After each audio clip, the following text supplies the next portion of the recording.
The research station Valora 7 floated in the cold silence of deep space. It was a small place, built by the Kethrani people. They were gentle beings with soft blue skin and large, curious eyes. For 300 years, they had studied the stars from this quiet corner of the galaxy. They had never known war. They had never needed weapons. Their world was peaceful, and they believed the universe was the same. Dr. Saylor pressed her thin fingers against the observation window. Outside, the stars looked beautiful as always, but something was wrong. The sensors had detected strange signals coming from the darkness beyond their station. At first, she thought it was just cosmic noise. But the signals grew stronger. They formed patterns. They were not natural. "What is that?" asked her assistant, a young male named Tehran. His voice trembled slightly. The Kethrani were not built for fear. Their bodies did not know how to handle it. Sayla shook her head slowly. "I do not know, but it is coming closer."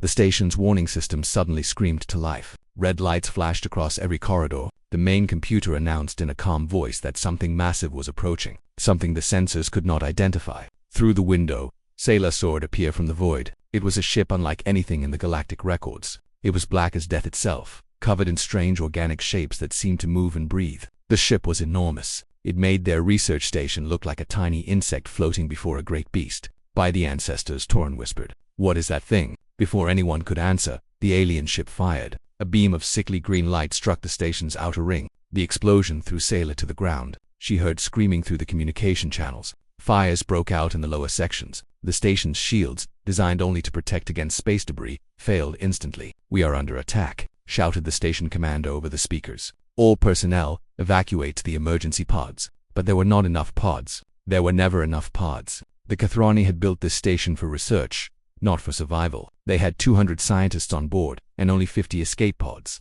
The mathematics of death was simple and cruel. Sayla pulled herself up and ran to the communication console. Her hands shook as she entered the emergency codes. The galactic SOS signal required authorization from the commander, but the commander was already dead. His section of the station had been destroyed in the first attack. She made a decision. She entered her own codes and activated the distress beacon. The signal burst outward at faster than light speeds, carrying their desperate cry for help across the stars. "This is Research Station Valora 7, she spoke into the microphone. "We are under attack by unknown hostile forces. Our shields have failed. Casualties are mounting. We request immediate assistance from any vessel in range. Please help us." The alien ship fired again. Another section of the station exploded. Sayla could feel the vibrations through the floor. She could hear her people dying around her. In the galactic center, the signal reached the headquarters of the Galactic Council. The council was made up of 12 elder species who had guided civilization for thousands of years. They were wise and powerful, but they were also slow. Their meetings took days. Their decisions took weeks. By the time they agreed to send help, the Kethrani would all be dead. But the signal also traveled to other places. It reached the scattered worlds of the Deathworlder Alliance. These were the planets that the Council considered too dangerous for civilized life. Worlds with crushing gravity, deadly atmospheres, extreme temperatures, and violent weather. The species that evolved on these worlds were tough, aggressive, and built for survival. On the volcanic world of Kreth, the signal reached Commander Varkos of the Krethian war fleet. His people were covered in thick scales that could resist extreme heat. They breathed sulfur and considered lava a minor inconvenience. When he heard the distress call, his 4 eyes narrowed with anger. "Another attack," he growled. "The shadow creatures strike again."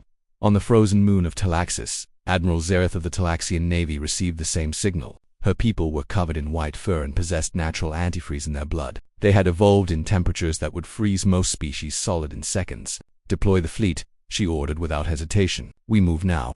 On a dozen other death worlds, similar scenes played out. The Deathworlders had learned long ago that the gentle species of the galaxy could not protect themselves. Someone had to do it. Someone who was not afraid of the dark. But the most important response came from a single ship traveling through a distant sector. The EU's Defiant was a human warship, one of the few that patrolled the outer reaches of known space. Captain Sarah Chen sat in her command chair, reading reports from her crew. She was a small woman with dark hair and calm eyes. But those who knew her understood that her calm nature hid a warrior's heart. "Captain," said her communications officer, "we have received a priority distress signal. A Kethrani research station is under attack by unknown forces." Chen stood up immediately. "Distance, 12 light. We can be there in 3 hours at maximum speed." "Do it," Chen ordered. "Sound battle stations. Wake the Marines. I want this ship ready for combat when we arrive."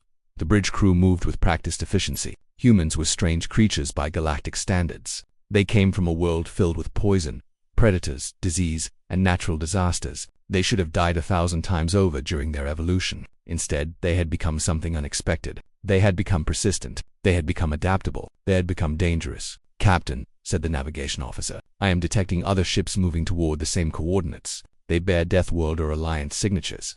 Chen allowed herself a small smile. "Good. We might need the backup." The Defiant's engines roared to life, bending space itself as the ship shot forward. Behind them, other Deathworlder vessels did the same. A fleet was forming. A fleet of warriors from the harshest worlds in the galaxy, and at its heart was a single human warship, small but deadly. Back on Valora 7, Dr. Saylor huddled in a damaged corridor with a handful of survivors. The alien ship had stopped firing temporarily. She did not know why. Perhaps it was savoring its victory. Perhaps it was preparing something worse. Did anyone respond to the signal? Asked Cad Tehran. His blue skin was covered in burns and dust. Saylor checked her communicator. The device flickered with static, but she could see something through the interference. Response signals. Multiple response signals. "Someone is coming," she said quietly. "Someone is coming to help us."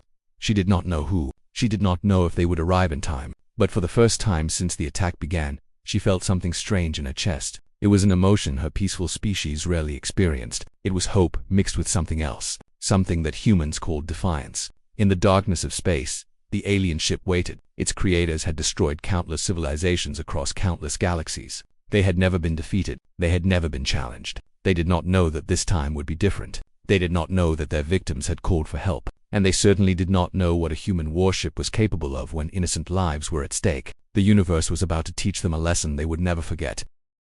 The Deathworlder fleet moved through hyperspace like a pack of wolves hunting in the night. Commander Varkos watched the coordinates on his tactical display and felt his blood grow hot. The Krethian people were born fighters. They had evolved in a world where everything wanted to kill them. Survival was not a gift on their planet. It was something you earned every single day with blood and fire. "Status report," he demanded. "All ships are in formation," Commander replied his first officer. "We will arrive at the target location in approximately 2 hours. The Talaxian fleet is approaching from the northern vector. The Draxians are coming from the east, and the human vessel is already ahead of all of us." Varkos made a sound of surprise. "The humans are faster than us. They are pushing their engines beyond safety limits. Their ship will arrive at least 40 minutes before the rest of us."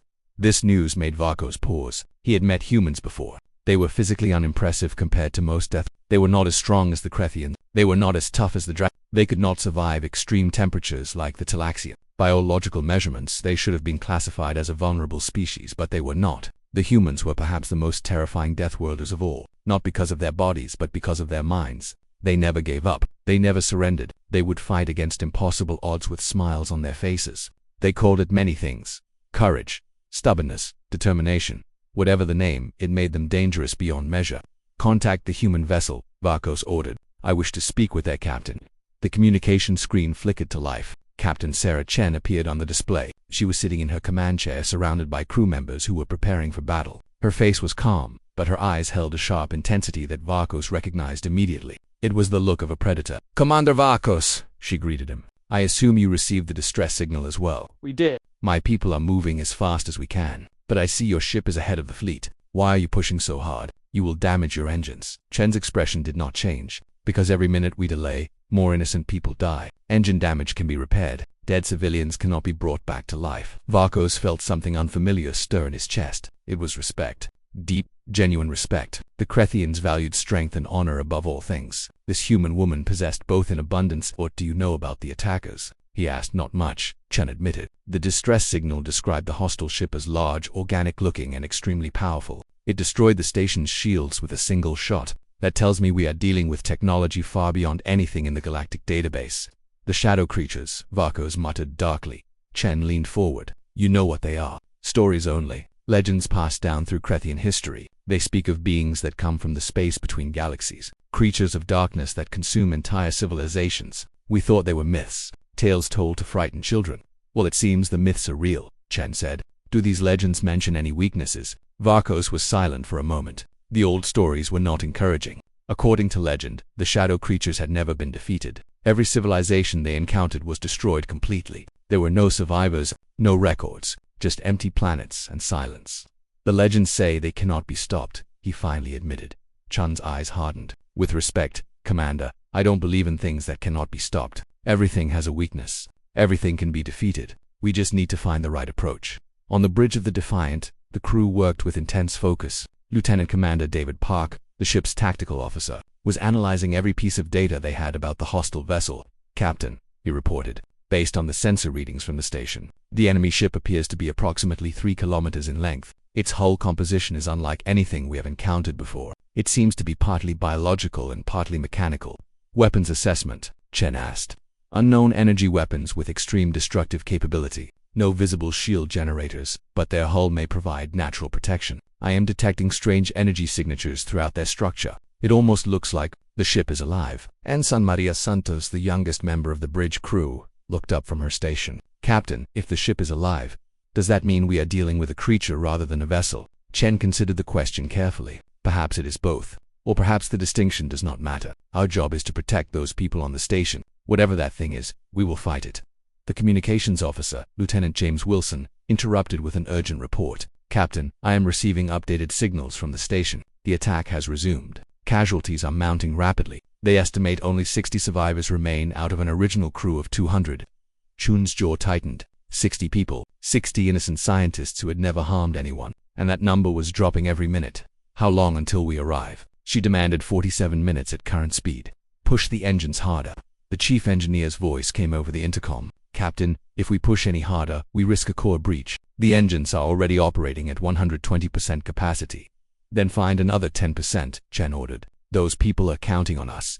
In the engine room, Chief Engineer Thomas Reyes wiped sweat from his forehead. The massive fusion reactors that powered the Defiant were screaming with effort. Warning lights flashed across every console. Any sane engineer would reduce power immediately. But Reyes was not thinking about safety. He was thinking about the people who needed saving.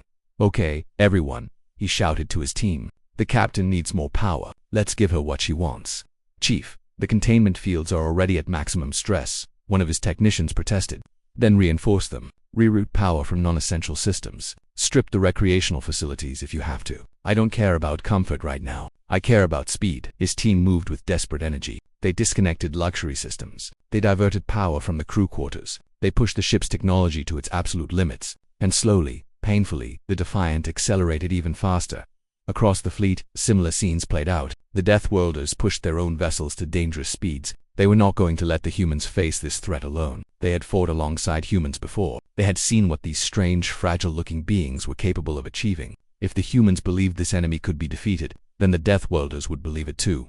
Admiral Zereth of the Talaxian fleet contacted Chen directly. Her white fur was matted with ice crystals, a sign that she was extremely focused. Talaxians literally grew colder when they concentrated. Human captain, she said through the screen. My sensors detect that you will arrive before us. What is your plan? Engage the enemy immediately, Chen replied. Draw their attention away from the station. Buy time for the survivors and for the rest of the fleet to arrive. That is a suicidal strategy. One ship against an unknown enemy of superior size and firepower. Chen smiled grimly. Suicidal is a relative term. Admiral, humans have a long history of winning battles we should have lost. We call it the underdog advantage. Zereth studied the human woman for a long moment. Your species fascinates me. Captain, you face death with humor. It's either laugh or cry, Admiral. And crying doesn't win fights. The minutes passed with agonizing slowness. On the station, the survivors huddled together in what remained of the emergency shelters. Dr. Saylor had taken command, organizing the frightened civilians and rationing their remaining supplies. Through a cracked window, she could see the alien ship hovering outside. It had stopped attacking temporarily, but she knew the pause would not last. The creature or vessel or whatever it was seemed to be waiting for something. Perhaps it was toying with them. Perhaps it enjoyed their fear. Then her communicator crackled with a new signal. A strong signal. A close signal. Attention Research Station Valora 7, a human voice announced. This is Captain Sarah Chen of the UES Defiant. We have arrived. Help is here. Repeat. Help is here. Stay away from windows and exterior sections. Things are about to get loud. Sailor looked up through the damaged ceiling at the stars above, and there, emerging from the darkness, she saw it, a human warship. It was so small compared to the alien monster, so insignificant. But it was coming straight at the enemy without hesitation, without fear. The Defiant's weapons powered up with a high-pitched whine that echoed through its hull. Every crew member was at their station. Every system was ready. Captain Chen sat in her chair and stared at the massive alien ship on her view screen. All hands, she announced over the shipwide communication. This is the captain. We are about to engage a hostile of unknown capability. Our mission is simple. Protect those civilians. Survive until backup arrives. And show this thing what happens when you mess with the people under our protection. She paused and took a deep breath. Fire at will. The Defiant's cannons blazed to life, sending streams of deadly energy directly at the alien ship. The battle for Valerie 7 had begun. The first volley from the Defiant struck the alien ship like lightning hitting a mountain. Brilliant explosions lit up the darkness of space. The human weapons were powerful, designed to destroy enemy vessels with brutal efficiency. Against any normal ship, they would have been devastating. But the alien ship was not normal, Captain. Chen watched as the smoke cleared from the impact zone. Her heart sank. The massive black hull showed minor burn marks, nothing more. Their most powerful weapons had barely scratched the surface. Damage assessment, she demanded. Lieutenant Commander Park's face was pale. Minimal effect, Captain. Their hull material is absorbing most of our energy. It is as if the ship is eating our weapons fire. Then we hit it harder, load the heavy torpedoes, target their weapon systems. The Defiant's torpedo bays launched a dozen high-yield warheads at the alien vessel. They streaked through space like angry stars, impacting against the strange organic hull. The explosions were massive, beautiful in their destructive power, and completely useless. When the light faded, the alien ship remained undamaged, but now it was responding. The sickly green glow from earlier began to pulse along its hull. Something was charging up, something terrible. Evasive action, Chen shouted. The Defiant's pilot, Lieutenant Hannah Torres, threw the ship into a desperate roll. The alien beam passed so close that it scorched the outer hull plating. Warning alarms screamed throughout the ship. Several crew members were thrown from their stations. Hull integrity compromised on decks 7 and 8, reported the damage control officer. No fatalities, but we have multiple injuries. Chen gripped her armrests tightly. They had barely survived a direct hit would destroy them instantly. This enemy was far more powerful than anything humanity had faced before. Captain, Wilson called out, the alien ship is moving. It is positioning itself between us and the station.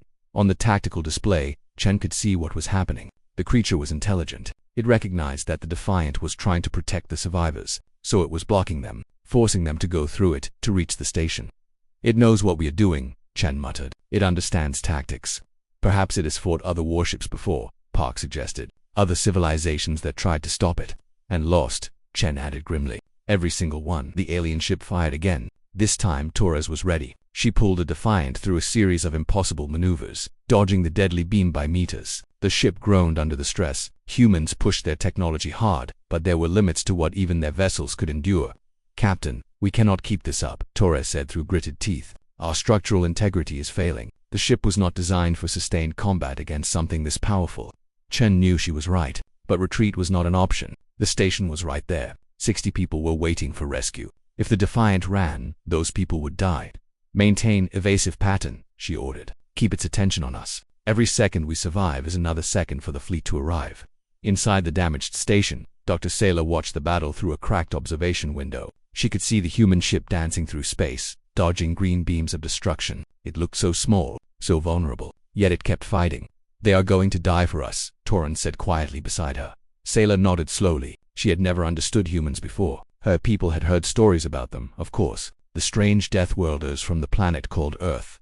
Creatures who thrived on a world filled with poison, predators, and constant danger. The Kethrani had always thought of them as frightening, barbaric perhaps, but watching this tiny ship throw itself against an unstoppable enemy to protect strangers it had never met, Saylor began to understand. Humans were not barbaric. They were brave. Impossibly, foolishly, beautifully brave. We need to help them, she said suddenly. Tehran stared at her in confusion. How we have no weapons? We are scientists. Saylor's mind raced. She was a researcher. She had spent her entire life studying cosmic phenomena. Surely there was something in her knowledge that could be useful. The alien ship, she said excitedly. We have been scanning it since it arrived. Our sensors collected data before they were destroyed. The information might still be in our backup systems.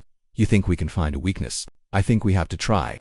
Together they rushed through the damaged corridors to what remained of the science lab. Sparks flew from broken conduits. Smoke filled the air, but the backup data storage was intact. Sailor's fingers flew across the interface, pulling up everything they had recorded about the alien vessel. The data was strange, unlike anything in the galactic archives. But Saylor had spent decades studying anomalies. She knew how to find patterns in chaos. There, she said, pointing at a specific energy reading. Do you see that? Tehran leaned closer. A frequency oscillation in their hull. What does it mean? Their ship absorbs energy, but it does so at a specific rate. If we overload that absorption rate, if we hit them with too much energy at once, their defenses might fail, Tehran finished, understanding dawning in his eyes. Saylor grabbed her communicator and sent an urgent transmission to the human ship. On the bridge of the Defiant, the communication console lit up with an incoming signal. Wilson patched it through immediately. Human vessel. Saylor's voice crackled through the speakers. This is Dr. Saylor from the station. I have analyzed the alien ship. I believe I have found a vulnerability. Chen's eyes widened. Go ahead, Doctor. We are listening. Their hull absorbs energy weapons at a specific rate. If you can concentrate enough firepower at a single point simultaneously, you might be able to overwhelm their absorption capacity. The overload could create a breach in their defenses. Park was already running calculations. Captain, if we focus all our weapons on a single target point and fire at the exact same moment, we might generate enough energy to test this theory. Do it, Chen ordered without hesitation.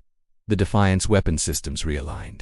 Every cannon, every missile launcher, every energy projector pointed at a single spot on the alien hull. It was a dangerous gamble. If they missed, or if the theory was wrong, they would be defenseless for several seconds during the recharge cycle. All weapons locked on target. Park reported. Chen watched the alien ship on her screen. It was preparing to fire again. They had seconds at most. Fire everything, she commanded.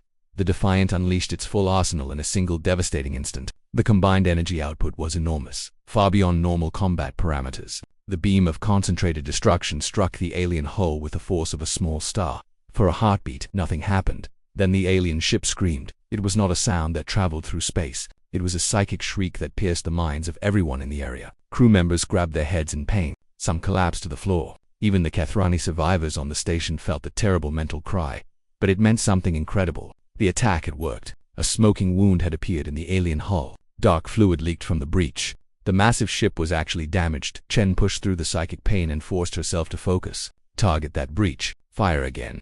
The Defiant's weapons were still recharging, but the smaller secondary systems were online. Torres maneuvered the ship closer, positioning them for another attack. They poured fire into the wound, expanding it, deepening it. The alien ship turned away from the station. Its full attention was now on the Defiant. The green glow along its hull intensified. It was going to fire its main weapon at point-blank range.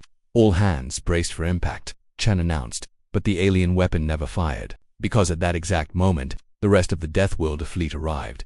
Commander Varkas's Krethian warships dropped out of hyperspace with weapons blazing. Admiral Zarith's Talaxian vessels appeared from another angle, adding their firepower to the assault. Draxian battlecruisers, Gorax destroyers, and ships from a dozen other Deathworlder species joined the attack. The alien ship was suddenly facing an entire fleet. Weapons fire from every direction struck its hull. The concentrated assault overwhelmed its absorption capacity completely. Breaches opened across its surface. The psychic screaming intensified until it was almost unbearable.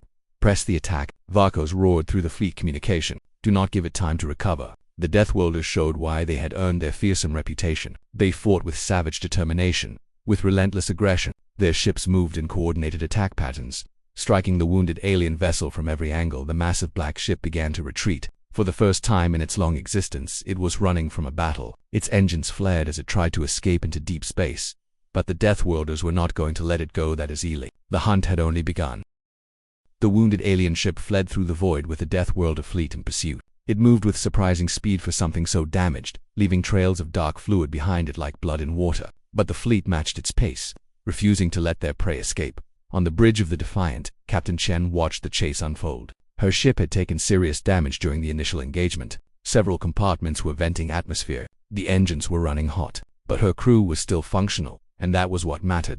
Damage report, she requested. Chief Engineer Reyes appeared on the communication screen. His face was covered in grease and minor burns. Captain, we have lost 30% of our weapons capacity. Hull integrity is down to 60%. But the important systems are holding. We can still fight.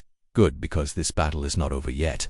Commander Varkas's voice came through the fleet communication channel. Human Captain, your initial attack wounded the creature. Without that, we might have all been destroyed. You have the gratitude of the Krethian people. Save the thanks for after we kill this thing, Chen replied. It is still alive. And something tells me it is not done fighting. Admiral Zarith joined the conversation. I agree with the human. The creature's retreat feels wrong.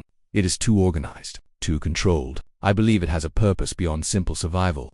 The tactical officers across the fleet analyzed the creature's trajectory. Lieutenant Commander Park was the first to find the pattern. Captain, the alien is heading toward a nearby asteroid field. Dense mineral composition, lots of metallic elements. Our sensors would have difficulty tracking it inside.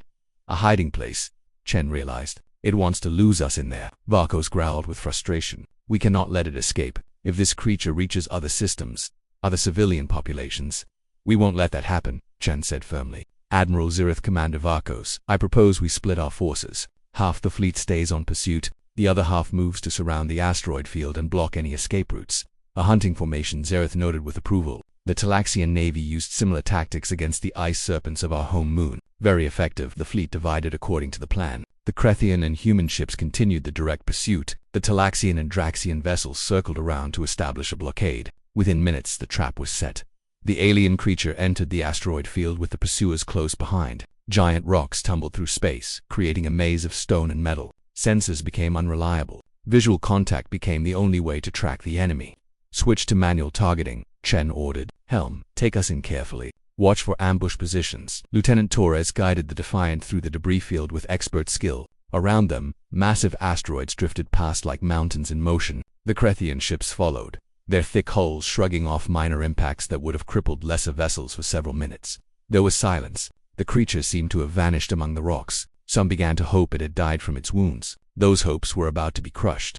Contact, Park shouted. Enemy vessel detected behind Asteroid 7. It is changing. On the view screen, something terrifying was happening. The alien ship had attached itself to a large metal-rich asteroid. Its organic hull was spreading across the rock, absorbing it, incorporating the minerals into its structure. The wounds they had inflicted were healing before their eyes.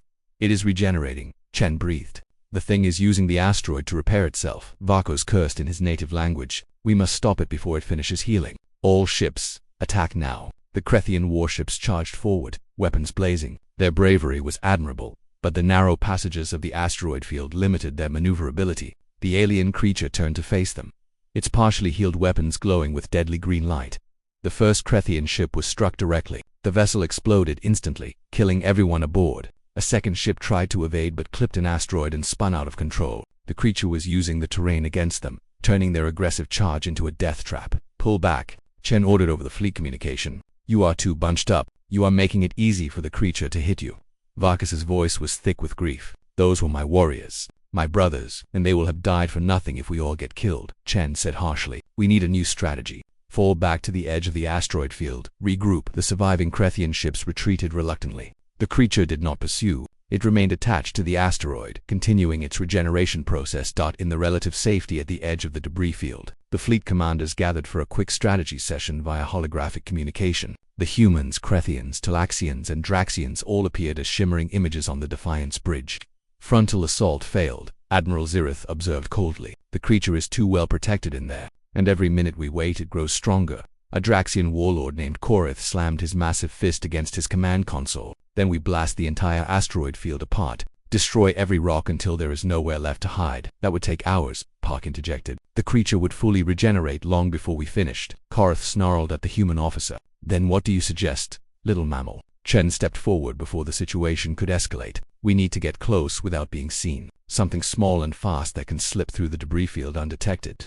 Vakos shook his head. Our ships are too large. We would be spotted immediately.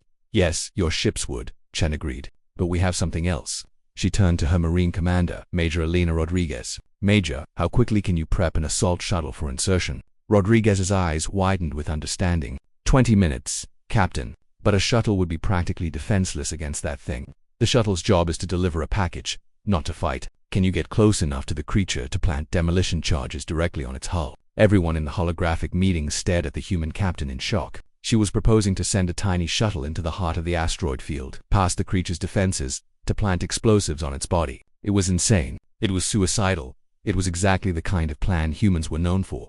Major Rodriguez considered the question carefully. It would be extremely dangerous. We would need expert piloting, probably Lieutenant Torres, and the charges would have to be placed precisely in the wounded areas to have maximum effect.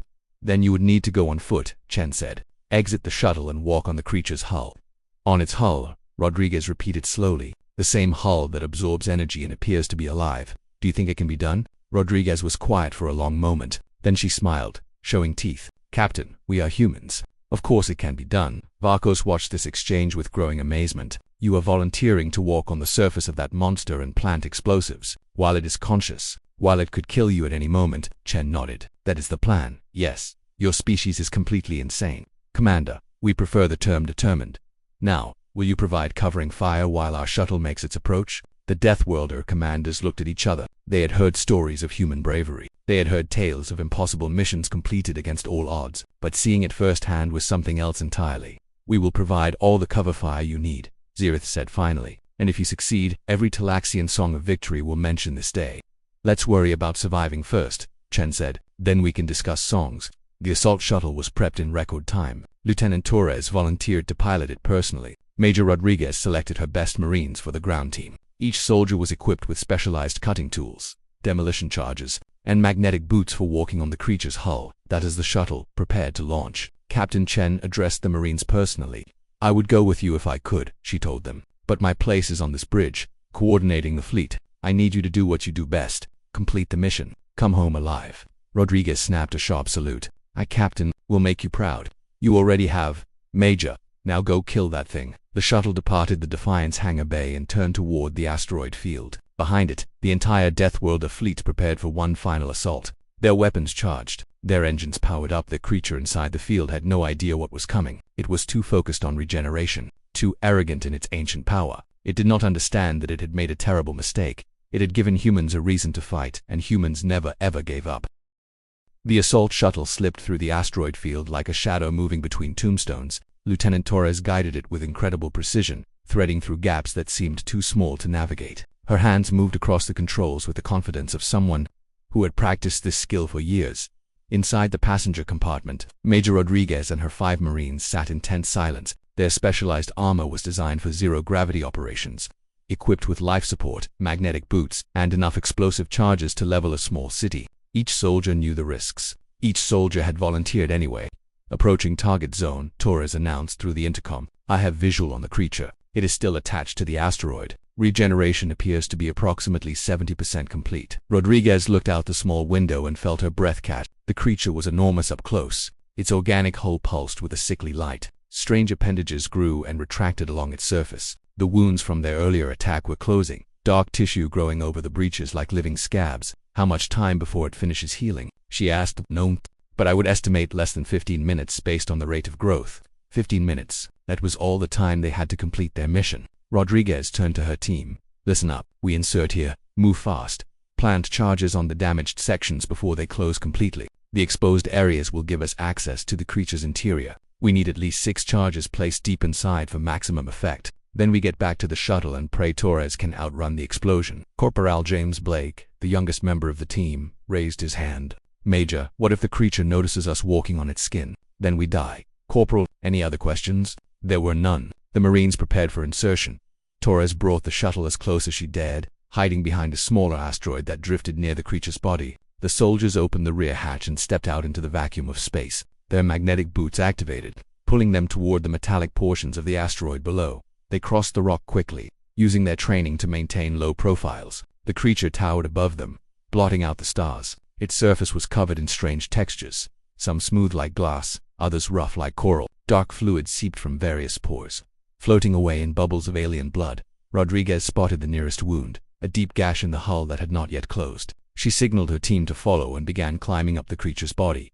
The experience was deeply disturbing. The hull felt warm through her gloves, and she could sense vibrations running through it, like the heartbeat of something vast and ancient. Her mind screamed at her to run, to get away from this living nightmare. But her training held firm. They reached the wound and found it was larger than expected. The breach extended deep into the creature's body, revealing layers of strange tissue and organic machinery. It was like looking into the guts of some alien god.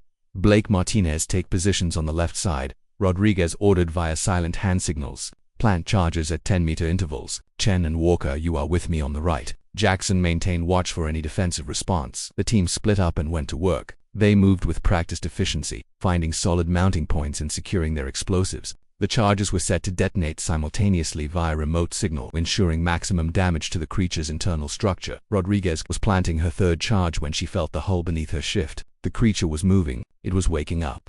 "Everyone, freeze," she commanded. Above them, massive appendages began to stir. The pulsing light along the hull intensified. Somewhere deep inside, something was becoming aware of their presence. Private Chen's voice came through the communication channel, tight with fear. "Major, I think it knows we are here. Stay calm. Keep planting charges. We need at least 2 more for the reaction to work." She forced herself to continue working. Her hands shook slightly as she secured the 4th charge. Beside her, Walker was doing the same. They moved faster now, racing against the creature's awakening. A sound reached them through the vibrations in the hull. Not really a sound, but a feeling. The creature was angry. It was searching for them, sensing the foreign objects attached to its body. "Major," Jackson shouted, "defensive response incoming. Something is emerging from the hull ahead." Rodriguez looked up and saw nightmares becoming real. From the creature's skin, smaller organic forms were emerging. They looked like insects made of darkness, with multiple limbs and glowing eyes. Defense units. Antibodies designed to protect the host. Open fire, she ordered. The Marines switched to their weapons and began shooting. The human rifles were designed for space combat, firing solid projectiles that punched through the organic defenders. The insect things burst apart, spraying dark fluid across the hull, but more were coming. Many more. Last 2 charges planted, Walker reported. All units, fall back to extraction point. Move. They ran across the creature's body as more defenders emerged around them. Blake was grabbed by one of the things and nearly pulled down into a newly opened pore. Martinez saved him with a well-placed shot. Private Chen took a glancing blow that cracked her armor but kept moving through sheer determination. Above them, something massive was rising from the creature's surface, a giant appendage, covered in sharp edges, swinging down toward them like a sword from the heavens. Jump! Rodriguez screamed. The Marines leaped off the creature's body, using their suit thrusters to propel themselves toward the waiting shuttle. Behind them, the massive appendage crashed down where they had been standing, splitting the asteroid beneath. Torres had the shuttle moving before they even reached it. She swung around, catching them in the open rear hatch as she accelerated away from the creature. The last Marine inside was Jackson, who tumbled into the compartment just as Torres hit the emergency burn. "Everyone aboard," Torres demanded. "Everyone is here," Rodriguez confirmed, breathing heavily. "All charges placed. Get us clear and signal the captain." The shuttle rocketed through the asteroid field, weaving between rocks as the creature's rage filled the space behind them. Its main weapon was charging again, preparing to vaporize them, but they were not alone anymore. The Deathworlder fleet had been waiting. The moment Torres cleared the asteroid field, Captain Chen gave the order. Every ship in the fleet opened fire simultaneously, directing their combined weapons at the creature's position. The concentrated assault forced the creature to turn its attention away from the fleeing shuttle. "Torres, are you clear?" Chen asked through the communication channel. "We are clear, Captain. Charges are in position." Chen allowed herself a moment of relief. "Good work, everyone." She turned to her tactical officer. "Mr. Park, would you do the honors?" Park smiled and activated the remote detonation sequence. Deep inside the creature, 6 high-yield explosives detonated at the same instant. The blast tore through its regenerating tissues, destroying vital organs, rupturing energy conduits, and shattering the organic machinery that kept it alive. The creature screamed one final time. The psychic cry echoed across the system, felt by every living being in range. It was a sound of rage, of pain, of disbelief. For millions of years, this entity had traveled between galaxies, destroying everything in its path. It had never faced defeat. It had never imagined its own death. Now it was dying. The massive black hole began to crack apart. Explosions rippled across its surface. The sickly green light flickered and faded, and then, with a final convulsion, the creature exploded. The shockwave rocked every ship in the fleet. Debris scattered across the asteroid field. When the sensors cleared, there was nothing left of the monster but dust and drifting particles. Silence filled the fleet communication channel. Then, slowly, cheering began. Krethian warriors roared with triumph. Talaxian officers sang victory songs. Draxian soldiers pounded their chests in celebration. On the bridge of the Defiant, Captain Chen sat back in her chair and let out a long breath. They had done it. They had killed something that should have been unkillable, Captain. Wilson said quietly. "We are receiving a transmission from the station." Dr. Saylor's face appeared on the screen. Tears were streaming down her blue cheeks. "You did it," she whispered. "You actually did it. You saved us." Chen smiled gently. "That was the plan. Doctor, are your people all right? We lost many, but 61 of us survived because of you. Because you came when no one else would. How can we ever repay you?" "Live good lives," Chen answered. "That is all the payment we need." The rescue operations took several days. Medical ships arrived to treat the wounded. Engineers began repairing the damaged station. The Cathrani government sent their highest officials to personally thank the Deathworlder fleet. But the real impact came later, as news of the battle spread across the galaxy. The story of how a human warship had faced an unstoppable enemy alone, found its weakness, and coordinated a fleet of Deathworlders to destroy it became legend. The Galactic Council, who had done nothing during the crisis, found themselves facing uncomfortable questions. Why had the peaceful species been left undefended? Why had only the Deathworlders responded to the distress call?